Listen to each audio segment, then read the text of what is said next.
guys, welcome to this week's Friday Waffle. Excuse me one little second. One problem I have every single week is, I use my phone for recording, and it always runs out of space, and I just keep talking, and then I go up to pause it, and I realise it's not recorded the last 10 minutes, so I've got 31 minutes, and then I need to go and take the thing away. So anyway, listen, I hope you've I hope you've had a nice week. Weather-wise, you know what? It's sod's law. I've been off. I was on holiday last week and the week before. The weather was nothing short of abysmal, and I went back to work on Monday, and it's been really nice. Today's not been quite so nice. I've seen that it is it's blue skies now, but that's I think they call that sod's law. But I'm glad it's Friday. I've had a bit of a naff week at work. It's just been, particularly today, it's just all kicked off. And normally you always hope for a kind of quiet Friday, but it wasn't to be. So anyway, excuse me a wee second. I'll just have a wee drink of my coffee. In my dying light mug. Now that actually leads on rather nicely to a quick thing I was going to talk about. Loot Crate. Yeah, you've probably seen them. You've seen unboxing videos of these things. Now, Loot Crate was, I believe, one of the first ones. If you don't know what it is, it's a monthly subscription. I think, yeah, it's once a month. You pay X amount of money, and you get sent a cardboard box, and it's got some random stuff in it. Now, according to the disclaimer with these things, the value of the contents are always worth more than what you've paid. Now, my daughter, she was pestering the living daylights out of me over the last couple of years for me to let her get a Loot Crate. And I had a look at it. I was going to get her one, and I had a look at the price, and it's something like £30. Now, I think Loot Crate is predominantly in America, so that's why it's kind of so expensive. I don't think it costs the same if you bought it in America. But there's other versions, there's different ones. I've never bought any of them until a few weeks ago.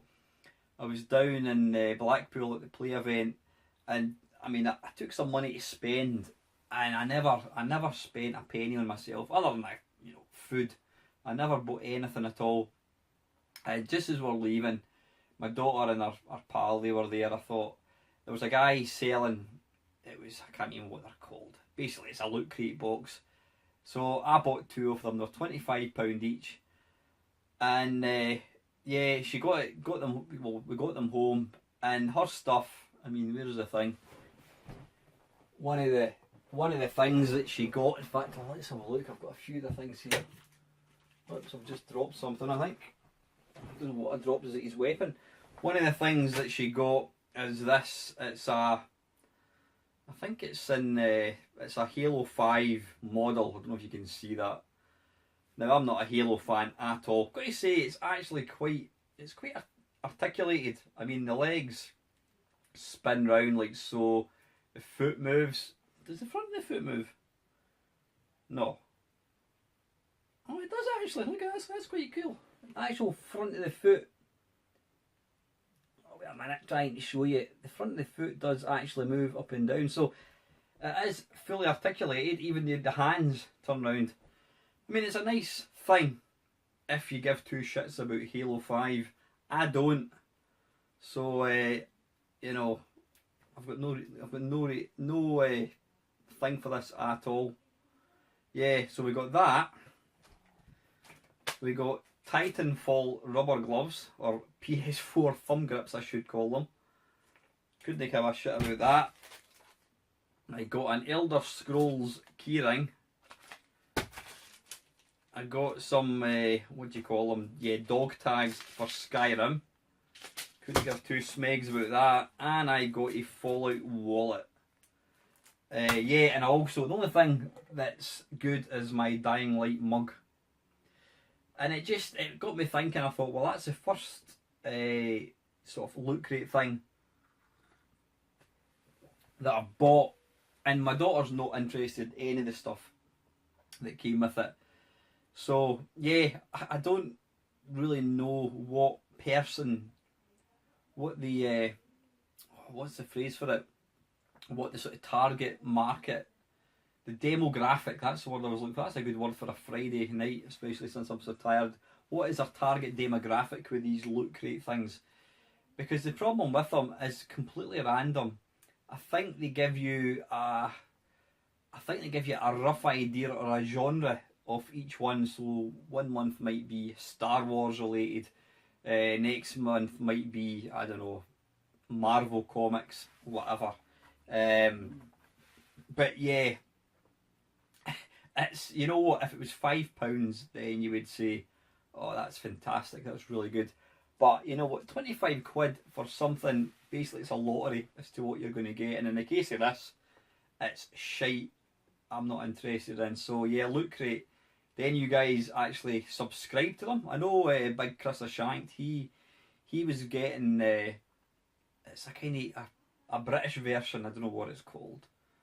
Don't know what the hell it's called. But yeah, any of the videos that I've seen, I mean, Ashens, he's subscribed to Loot Crate and he does an unboxing thing of them, and you know, most of the stuff he throws out, you occasionally get something quite good. But just interested to know, does anybody that's watching this video, do you actually subscribe to these things? What do you get out of it? I don't literally mean a t-shirt and a badge. I'm talking about, do you actually enjoy getting them? I mean, I understand, it's like back in the olden days. I don't think you get these anymore. When I was a kid, I'm talking about 4 or 5 years old, you used to get a thing called a lucky bag.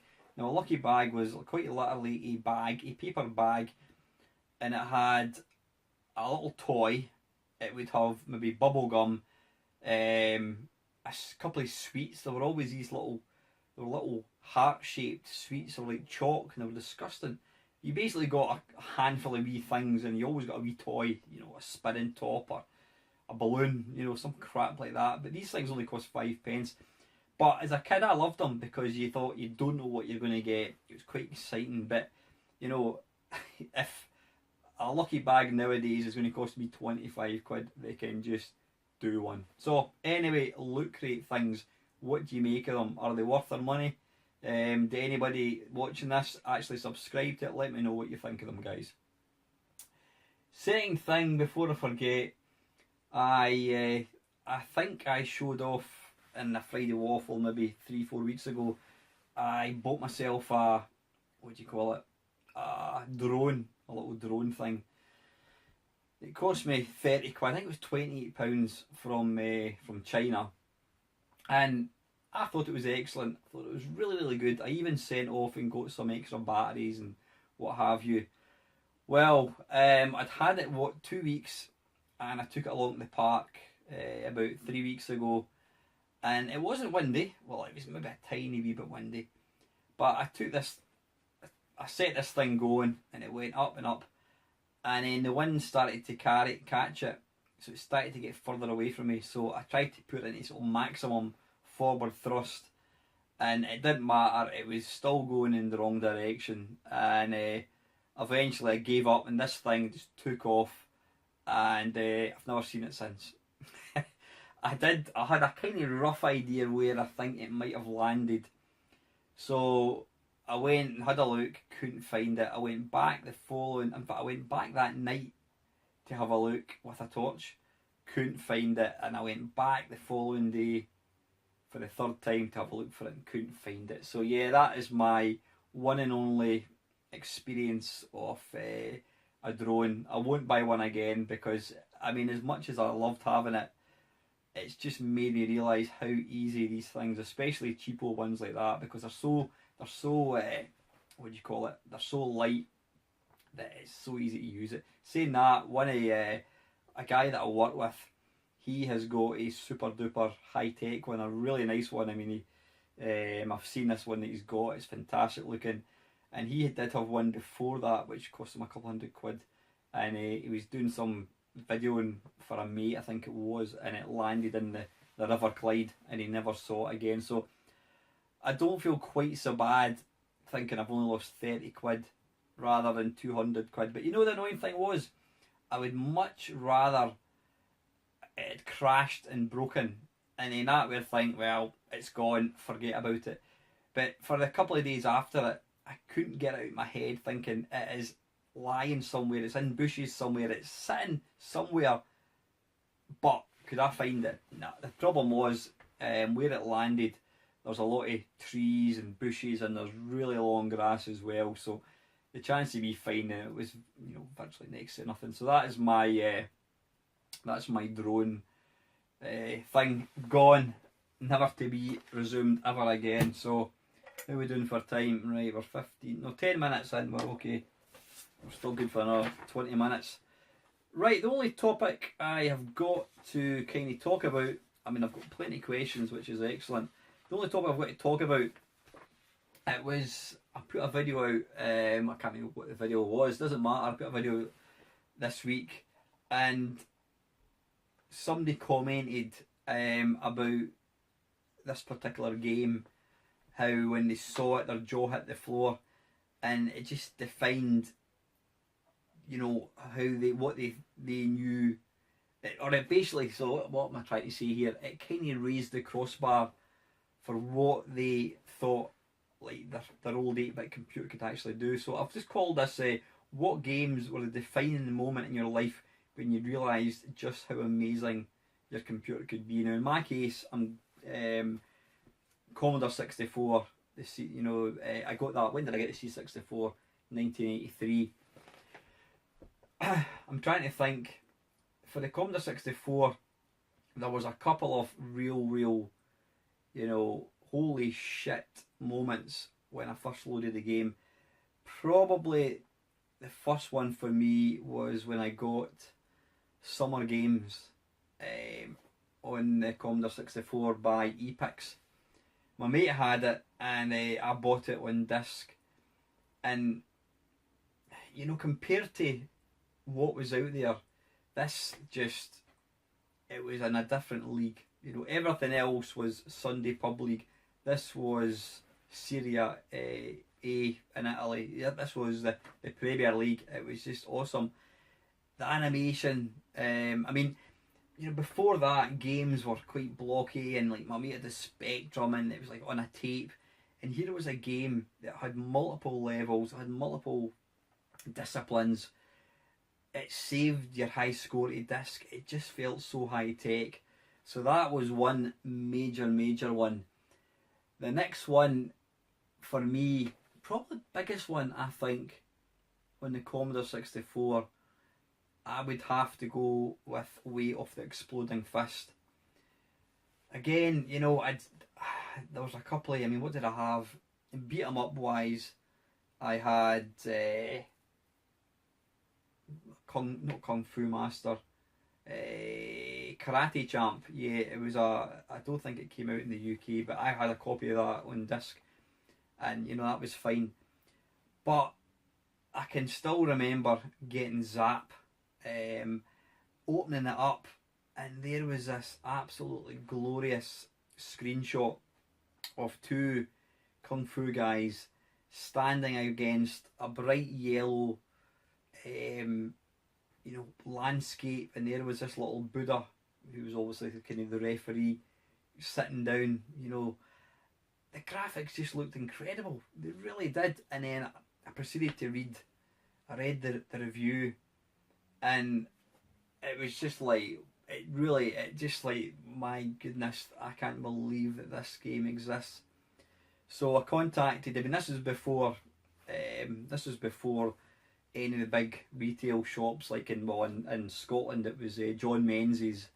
I mean, Boots, I don't think I was our local Boots ever stocked games, but John Menzies didn't stock video games at that point.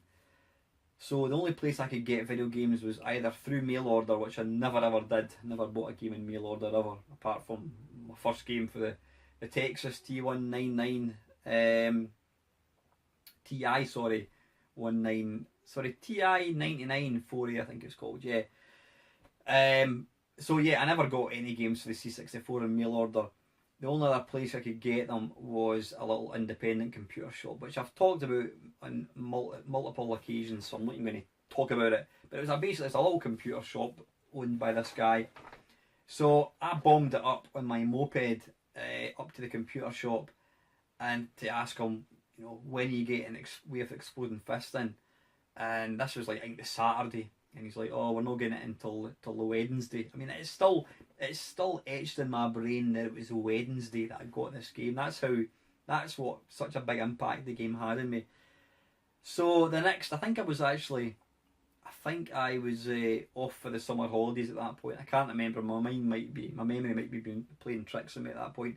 But I couldn't wait to get this game. I mean, I was just like, really couldn't wait to get it.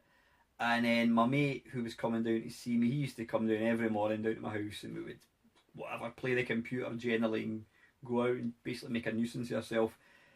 He was going to be coming down to my house on the Wednesday morning, so I said to him, look, I'll give you the money. I think he paid for it and I gave the money back. I says, could you pick up the game on your way down? And I've never been so excited to see my mate in all my life than I was on this Wednesday morning. My mate Grant turned up with Way of Exploding Fist, and obviously, you know, the loading part. You get the you get the shriek, and then you get the really nice loading screen. And that game, it took up that whole summer was spent playing that game. I played it non-stop. Any mate that came round to the house, we would play it, and they too were blown away with just how amazing it looked. The big sprites, the animation, the music was to die for. It had kind of semi-digitized screams and punching. When you punched the guy in the, either in the face or in the bloody stomach, you really felt like it was like bones crunching, kicking them as well. It was just an absolutely incredible game. So yeah, Way of the Exploding Fist was a big surreal moment for me. I mean, there's other games. I suppose another one, though, it's a game that I'm not a fan of because I find it too difficult, and that was Impossible Mission. You know, the first time I saw and heard that speech, another visitor, stay a while, stay forever. The first time I heard that, it was like, wow.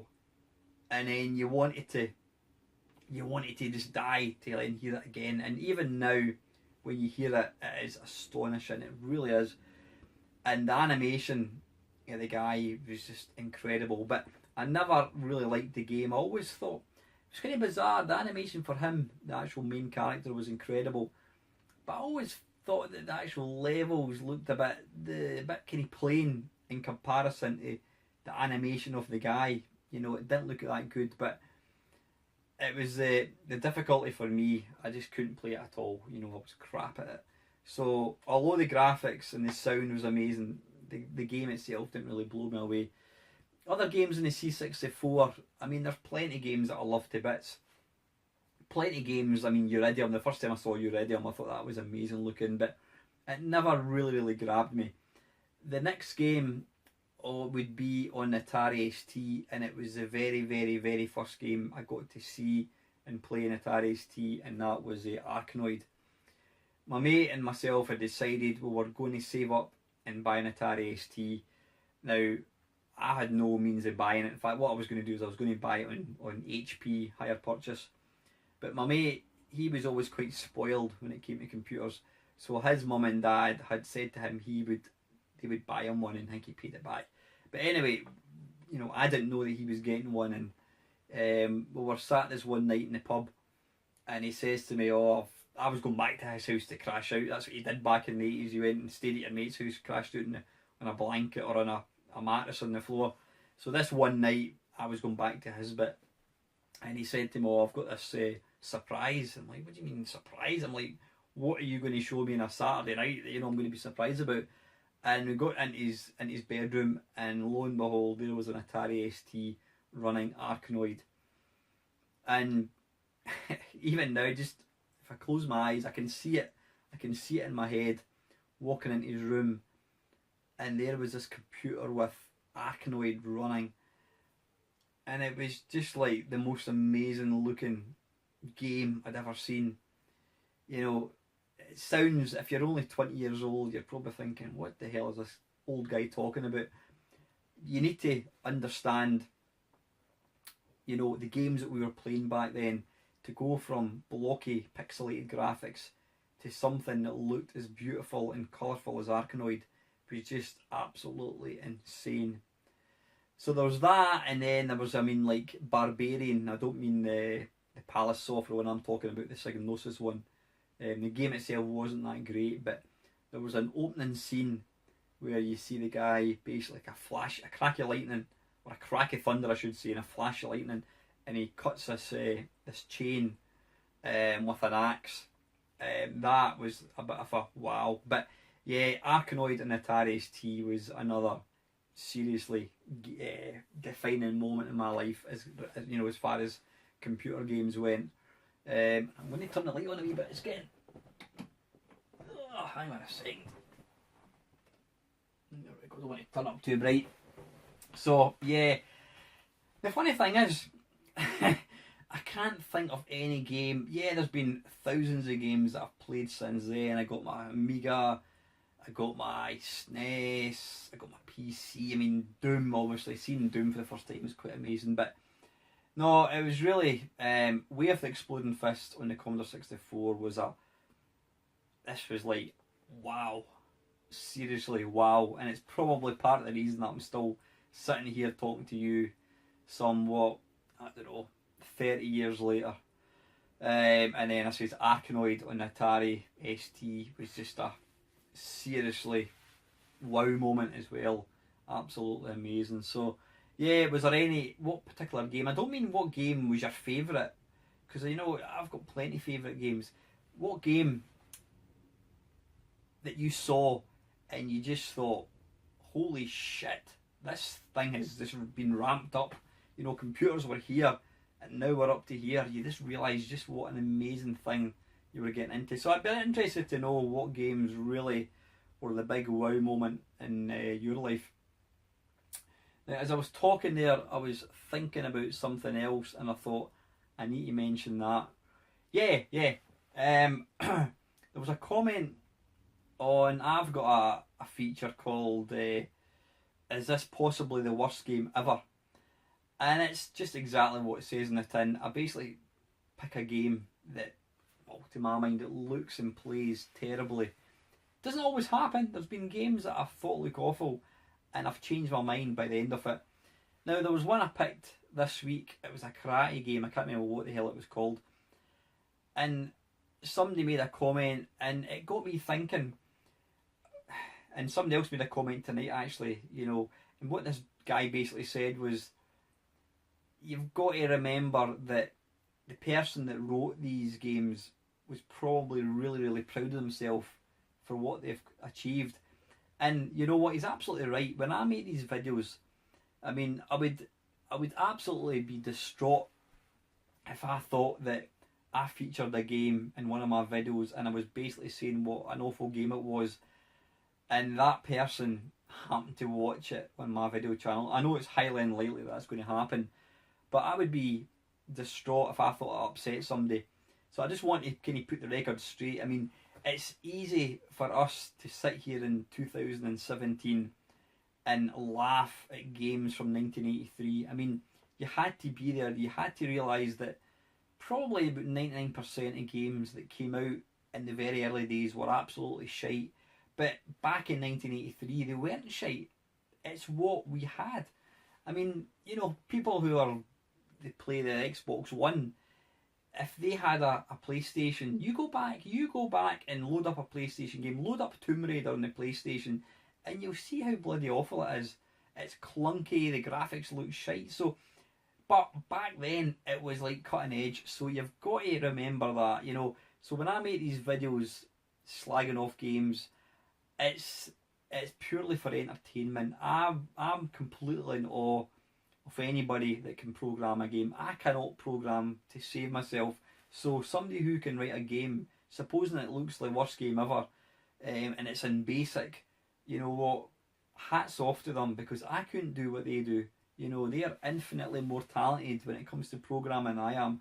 So, like I said, when I make these videos, it is not a dig at these people. It's like people, you know, I mean, my daughter laughs at pictures of me from like 1985. I've got like a long hair and I've got my stash and it just looks ridiculous. But you know, back then, back in 1985, that's what was the norm. So, you know, it's easy to kind of ridicule things, whether it's a video game, whether it's a song, a film. You know, I watch back some of the films that I loved as a kid or a teenager.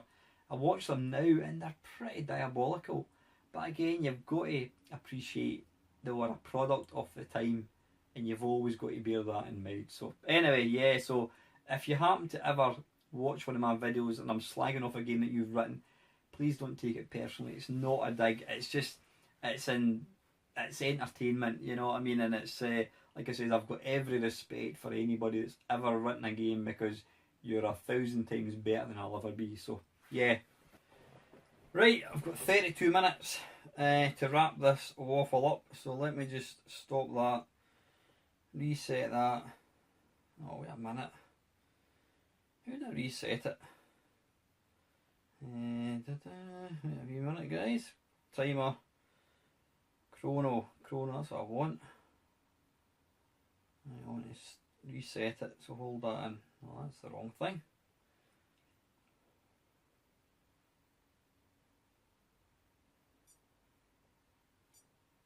Right, sorry about that. Right, back at it. So, yeah, I can't remember what I was talking about.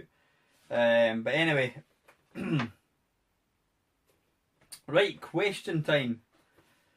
Kicking things off, I've got a new person, Bop MC. Hey, for your esteemed waffle, thank you very much. I've been called a lot of things, but esteemed is not one of them. Maybe steaming, possibly. Looking back at my retro collection, I find there are many budget games that have stood the test of time as full pricers. I'm referring, of course, to original budget games and not re-releases. Alright, sorry, there's not an actual question, right? I assume, right, okay, it's just a topic. Unless I maybe didn't copy and paste it properly. Looking back at my retro collection, I find there are many budget games that have stood the test of time. I'm referring, of course, to budget games, not re-releases. Right, you're talking about proper budget games. Budget games weren't something that I really got on the 16-bit, or I mean, you didn't get budget games really for the Amiga that I was aware of. Maybe you did later on. It was mainly the 8-bit. Now, budget game wise, there's a couple of standout games for me in the Commodore 64. One of them had to be, there was two, you could say two similar, it was a Kickstart, and more specifically Kickstart 2. If you don't know what it is, you controlled a motorbike and you had to navigate different courses over gates and buses and cars and haystacks and jumps, and you even had like flames coming out, you know, sort of burning your backside. And yeah, the first one was amazing, really good, but the second one introduced a construction kit, and also the computer. Actually, the first one was 2-player only. Well, no, sorry, that's not true. It was 2-player, but if you played a single player mode, it was just you against the clock. But the sequel, you could actually play against an opponent, or you could play against the computer. So that made it a lot more fun. The graphics were kind of improved as well. That was I think £1.99, and it's both of these games are amazing. Even now, I mean, I played the second one. I can't remember what it was. I think it was a budget video I was putting together. That was an amazing game. The other big standout budget game for me would be Thrust, released by not Codemasters, what do you call it? Firebird Software. It had an absolute kick-ass Rob Hubbard. I can never pronounce that. Rob Hubbard tune, and yeah, really good tune. But it was kind of based on, is it Lunar Lander? You play the part of a little ship. You control this little ship, and you've basically got to rescue or pick up this, I don't know what the hell it is, a pod thing, which is kind of deep inside the Earth's core, or a planet's core. So you've basically got to navigate your way through pick up this pod, you've got to avoid the edges of the walls, you've got to avoid baddies, there's little reactors that shoot bullets at you, and then when you come out there's this main reactor which, if you destroy it, it gives you 10 seconds to basically evacuate the planet. An amazing game, really, really good. It was kind of vector graphics, and it was a game on the C64 that played beautifully. You had to use keys. I mean, I never used keys for any games besides this. This one had to use keys. You know, playing it with a joystick just wasn't the same. You needed a real precise kind of movement. So, Thrust and Kickstart 2, both epic games. I can't think of any other budget game. There was probably other ones. There was one, is it Void Runner, I think it was. I think that might be a Jeff Minter. And Spore. There's a game called Spore, I'm sure, on the Commodore 64. It was a kind of shoot 'em up, but the graphics were tiny. It was almost like a kind of gauntlet. I'll see if I can find a link to it and maybe put a wee video of it above. But yeah, Spore, I think it was called. That was a great game. So, anyway, listen, Bop MC, thank you very much for your question. It's much appreciated. Right, Batman. The retro community naturally enjoys its old games, and we always talk of how such game has held up well over. And conversely, when such and such a game we fondly remember turns out to be a bit of a clunker that is best remembered via the rose-tinted spectacles. My topic for you is, how well do the reviews in magazines such as Zap and Crash hold up to modern scrutiny? Not in terms of writing quality, but in terms of review scores. We all pretty much hung on to every word that the reviewers wrote back then, but there was many a time I picked up a game that received less favourable reviews, having perhaps picked it up before review or taking a chance on a budget game. Quite often I found that a game I enjoyed was then badly received. Case in point, Destructo on the Spectrum scored around 34% in Crash. Yeah, it's a fun game that holds up well today, yet it was considered poor on release. Wonder Boy in the Commodore 64 received a rating of around 50% in Zap, yet is a fantastic conversion, bettered only by the Sega Master System version. There were plenty of other examples too. So again, how do the classic 80s magazine review scores stack up in the 21st century? Again, I was talking about it earlier on there, but I mean, you know, you've got to, it's very, very, very difficult to compare something from 30 years ago to something now. I mean, you could take, for example, a motor car. If you bought, I don't know, a state-of-the-art Ford Escort back in 1985, you would think it was it might have been the best ever car. But then, alright, okay, that's my bad example, because I wouldn't mind owning a classic Ford Escort, but forgetting the collectability part for a second, if you then looked at that game, that car now, you'd probably think, wow, it was so basic. Or think about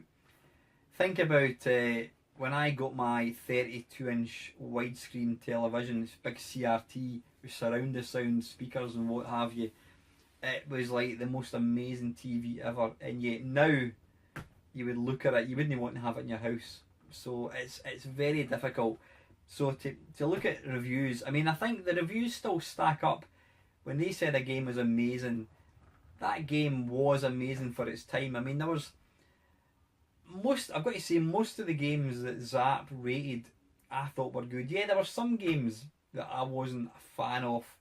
I was never a fan of adventure games, or, you know, I can't think of any particular game, but there was like some gunship, stuff like that, flight simulators. I was never a fan of them, so it didn't matter how good a review it got. But I think it's not so much how do the reviews stack up, it's how does the game stack up. A game that was amazing in 1985 might not be amazing now. I mean, there's very, very few games on the Commodore 64 that I would actually play for any length of time. I mean, the one game that I do play, and I was playing it last week or this week, is Whizball. Whizball is a fantastic game, it really is. One of my favourite games that I remember fondly, and I play it now and I'm like, whatever, is Bruce Lee. I thought Bruce Lee was the most amazing game ever. But I look at it now and I'm like, it's quite underwhelming. It's quite a basic game, but back then it seemed amazing. I was talking about Wave the Exploding Fist. I do still on occasion play it, usually if I'm making a video about it.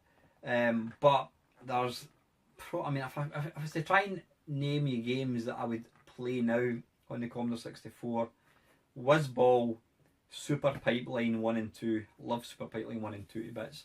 These are, and I do play an occasional game of Drop Zone and also Rocket Ball, but you know, I don't play them very often. But I would say 99.9% of games that I played in the C64 back in the day, I simply wouldn't play now. I just, things have moved on, and as much as I'm a retro head, I love my bit games to bits. Would I sit and play them for hours on end? Probably not. I mean, don't get me wrong, I can sit and play my Commodore 64 for a couple of hours, but I might play 20 games in that time.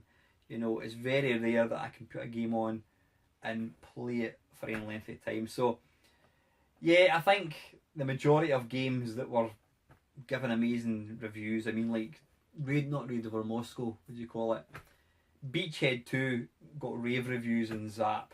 Would I play it now? Probably not. I would play it for a couple of minutes and probably get bored of it. So yeah, I think they were a product of their time, and I think it's quite difficult to try and compare that with something now, Let me just check the time. Right, 10 minutes, about 20 minutes.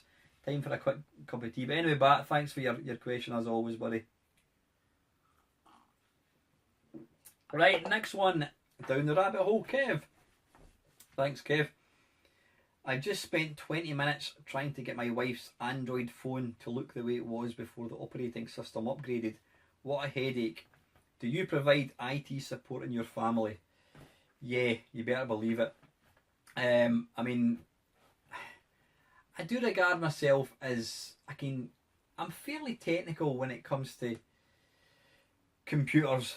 I mean, I did actually have my own computer repair company. It was a part-time thing. I mean, it was fully licensed, registered with the tax people and all that kind of stuff, Inland Revenue. I had that for about 4 years. I had that for maybe 2 years. That was in addition to my full-time job. So I used to go to people's houses and fix computers.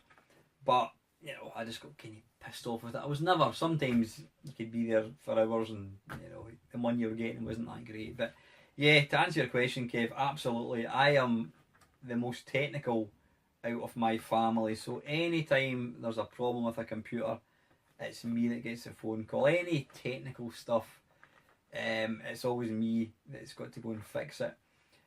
The thing is, I had an incident, I had a thing that happened a few weeks ago. Somebody who I have not seen for maybe 4 years, 3 years, 4 years, I bumped into up at the shops, and within a minute of seeing him, like, oh, how you doing? Pleasantries exchanged. He says to me, oh, I need to speak to you. Can I phone you? And I'm like, all right, okay. So he sent me a text, and he's basically like, oh, I've got a problem with my laptop. I need to talk to you about it. And you know what? I just thought, nah, it's not happening. I haven't seen this guy in 3 years. I don't have any contact with him. And within 30 seconds of meeting him on the off chance he's wanting me to go and fix his computer, I did get stung big style. I've got a friend, he's a mate, a guy I've known for a long time, but I don't really see him now. A few years ago, I fixed his computer and I was supposed to get paid for it, and I never got anything. So that was maybe 10 years ago. But he got in touch with me last year to fix his son's computer, and he said, oh, I'll pay you to fix it. So I went up to his house, and it was to do an install of Windows, and I couldn't get it working. There was various issues with it, and I was there for maybe 2 hours. I went back the following night. I did a bit of work in it in the house, and I went back the following night and got it working for him, and never got a penny. And when that happens, you're like, it's not happening. You just basically feel that people are taking the piss out of you. So yeah, to answer your question, Kev, I am the the IT person. Don't get me wrong, I don't mind helping my family. They're my family after all. I don't mind helping them, or close friends. But anybody else, you know, you pay me or you don't ask me. I hope you got your wife's phone fixed, by the way. Usually a factory restore should kind of get it working again. Secondly, on the subject of phones, I see iOS 11 is going to kill 32-bit apps, which means a huge list of older games will no longer work. Is this the beginning of the digital-only apocalypse?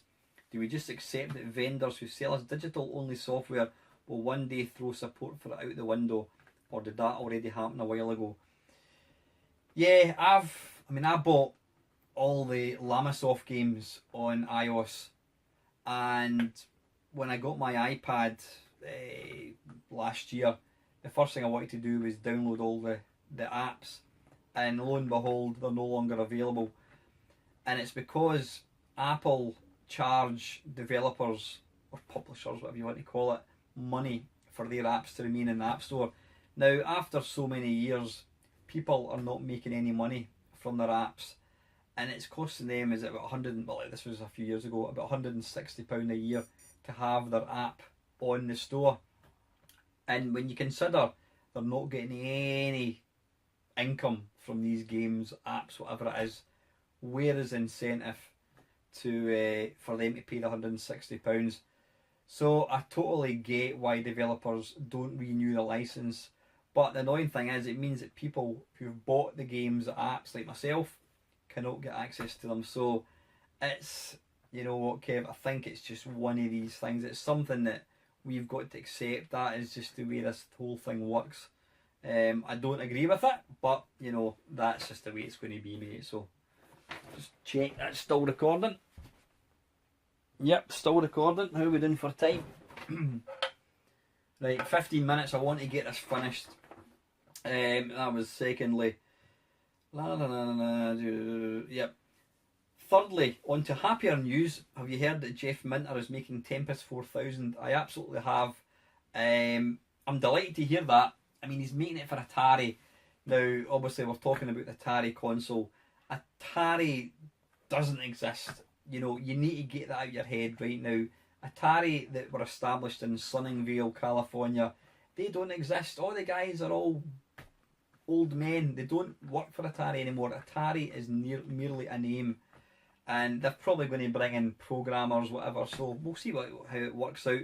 But yeah, hopefully Jeff is going to be writing this game for the new Atari console. If that's the case, I will be all over that console, because TXK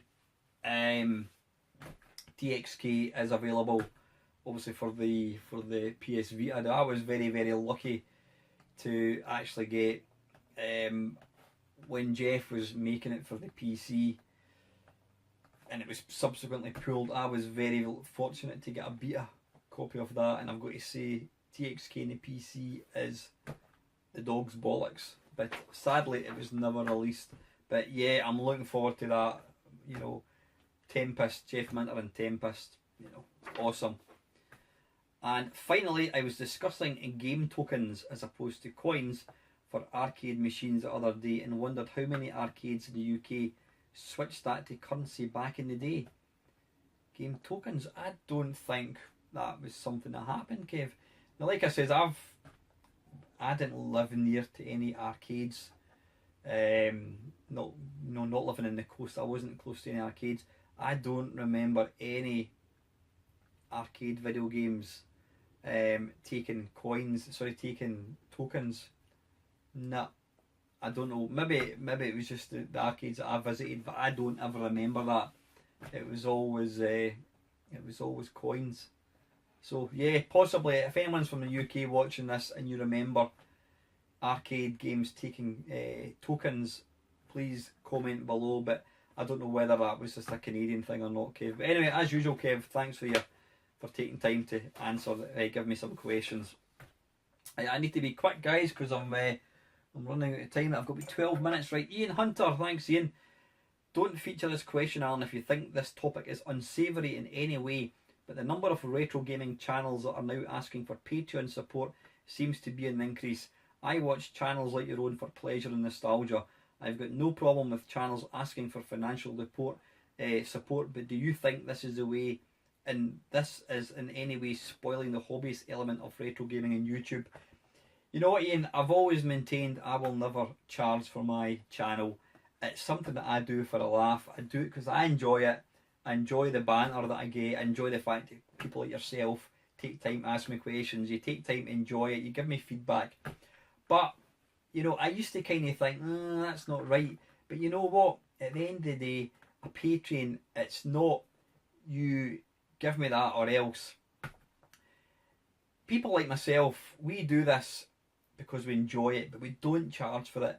Now, there's not many things that you enjoy that you get for free. So if somebody who makes videos on YouTube wants to ask for a donation, then I think they're perfectly entitled to do that, because they're taking up they're spending a lot of time and effort and cost as well, electricity, broadband and that kind of thing. You know, if they want to ask money from somebody, then I think they're perfectly entitled to do it. Like I says, if YouTube came to me tomorrow and says, if you start putting adverts in your thing, we're going to give you, you know, £2,000 a week, then I would do it, because that would be silly not to. But any money that I would make would be so small.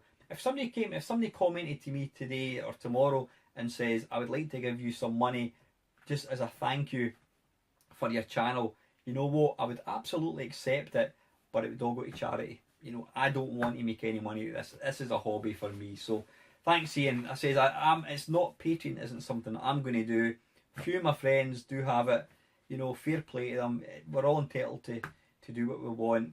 And like I says, if we're making stuff that you want to watch, is it unfair for us to say, well, do you want to give me some money towards it? It's not something I would ever do, but I don't have an issue with it. But anyway, Ian, thanks very much, mate. Yeah, just conscious of time here. Ben Dust, thanks for getting back in touch, Ben. I know you did comment before. Given the ever-increasing value of retro hardware and software, are you more inclined to emulate rather than use actual hardware? I'm tempted to put my Mega CD and 32X in the loft and emulate it, given the crazy prices they go for now.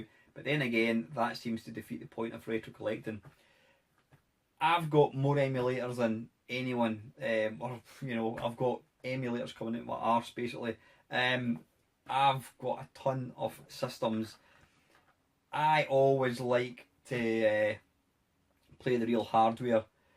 I actually sold my 32X because there was very, very little for it, and the fanning about with cables and wires, I never used it. It's the same in the Mega CD. I've still got a Mega CD in the loft. I've actually sold quite a few of my games so that it's too much pissing about with cables. I can emulate these perfectly.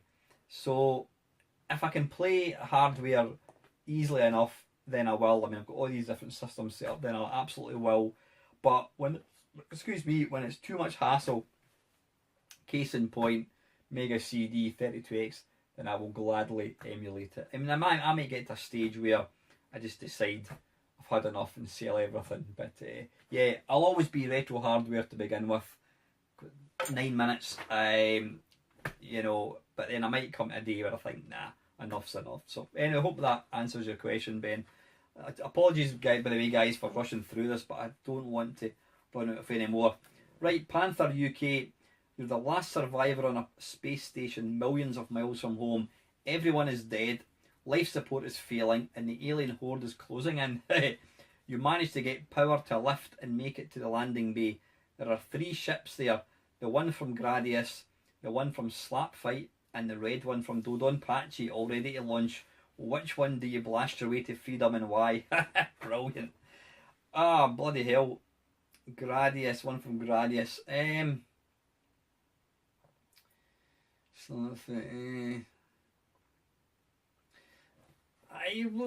would probably go for Slapfight because, you know, you've got the missiles. I mean, you've got the missiles. You can virtually just close your eyes and keep pressing the fire button. All of these are awesome ships. I mean, the Dodonpachi, I can't remember exactly. You say the red one from Dodonpachi. I mean, Dodonpachi is an amazing game, but I think to survive, I think I would have to go for Slapfight. I says, just because it's got the heat-seeking missiles, I think that would probably be the best thing for myself. But cracking question, Chris. Hardcore 8 UK. Question 1. Have you ever thought about building a dedicated DOS PC with wavetable audio, as there are tons of great games to play, like Commander Keen, Jazz Jackrabbit, and loads of shoot 'em ups I know you'd love. Nah, I don't know what it is. I've never really had any. I've not got any nostalgia for old DOS games, and it's too much hassle. Don't have any room for them, so nah, I don't think I would. I don't think I would. That's the honest answer. Have you ever thought about building a dedicated Windows 98 ME computer, as that system too has a huge list of games to keep you going for fresh video content? Also, I'm sure your many viewers would be interested in. I know I would. I know how to build a system that can run everything from 386. Again, Brian, I don't think so. It's as much as I love my PC, I've not got any nostalgia for PC games. Don't know why that is. So I don't see myself, unless I got a massive games room, which is never going to happen. I don't have any real inclination for it. Don't know why.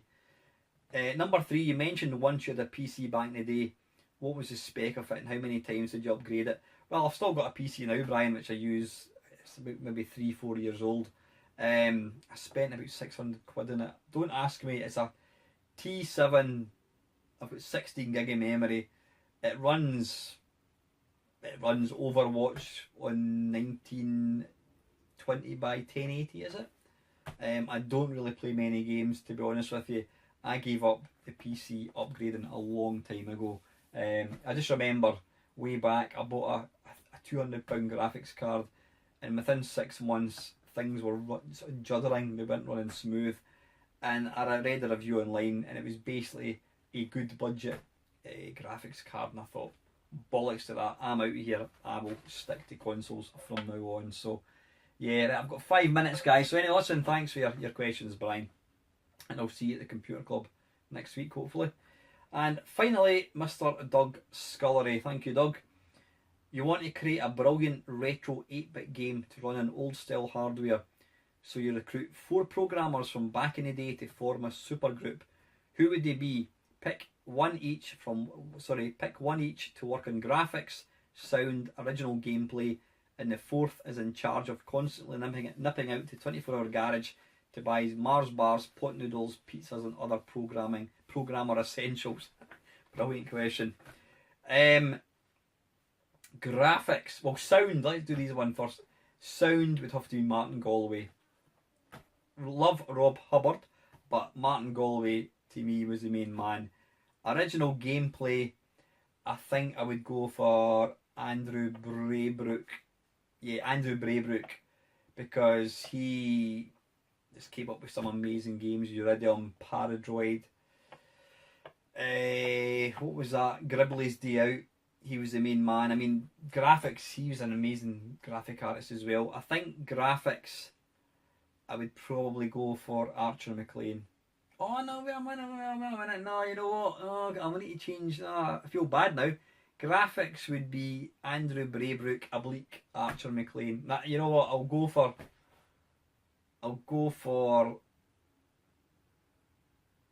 for Andrew Braybrook for graphics, Martin Galway for sound, and John Hare for the gameplay. Sensible Software were the absolute incredible. So yeah, sorry Andrew. Or who did I say? No, sorry Archer. It would be a toss up between Archer McLean and Andrew Braybrook on graphics, but sound would be Martin Galway and gameplay would be John Hare. And the 4th one, who would it be? It would be, let me think. It'd probably be the guy, is it Ian Gray, who used to work for Interceptor Software. He used to rip off Jeff Minter's games, so I would get him. He could be the wee guy that runs back and forwards to the 24-hour garage to get sweets and that kind of stuff. So anyway, Doug, thanks very much. Right, listen guys, I've got about a minute, 2 minutes to wind this thing up. Thanks as always to all the support. My subscriber numbers are just it's incredible. They're going, I wouldn't say they're going through the roof, but it's not going to be long before I hit 1,500 subscribers, which is just mental. When I consider that about a year ago I was on 500 and now I'm on almost 1,500, so that's amazing. That's all thanks to you guys. If you're just new to the channel, thanks for coming along. I hope you enjoy watching the videos. You'll soon get a flavour for what I'm about. It's not for everyone, you know, life would be boring if everybody liked what you do. But the support that I get is brilliant. I mean, we've got a great wee community. I always make a point of trying to comment on everybody that leaves feedback. So that is it. I don't want this thing to run out. So as usual, guys, have an absolutely ace weekend. Hope you enjoyed watching the video, and I shall catch you again later.